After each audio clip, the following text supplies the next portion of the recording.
તો અત્યારે આપણી સાથે છે આર કે કળથિયા, જેઓ લોંગડી ગામના વતની છે અને તેઓ એલપીએલ ના સ્પોન્સર છે.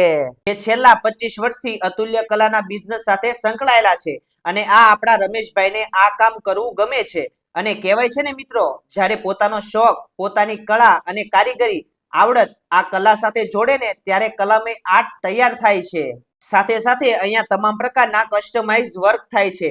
તેમજ પોતાનું મેન્યુફેક્ચરિંગ હોવાથી 1100 ડિઝાઇન, 3000 પ્રોડક્ટ અને તેમનો 10,000 સ્ક્વેર ફૂટમાં સ્ટુડિયો આવેલો છે. અહીંયા કેનવાસ આર્ટ, લેસર આર્ટ, લીપણ art, multimedia art, glass art, thread art, વરણી art, Pichwai art, stone art, epoxy work આવી તમામ આર્ટ બનાવી રહ્યા છે. તો અહીંયા એકવાર જરૂર મુલાકાત કરવા જેવી મારા ભાઈ.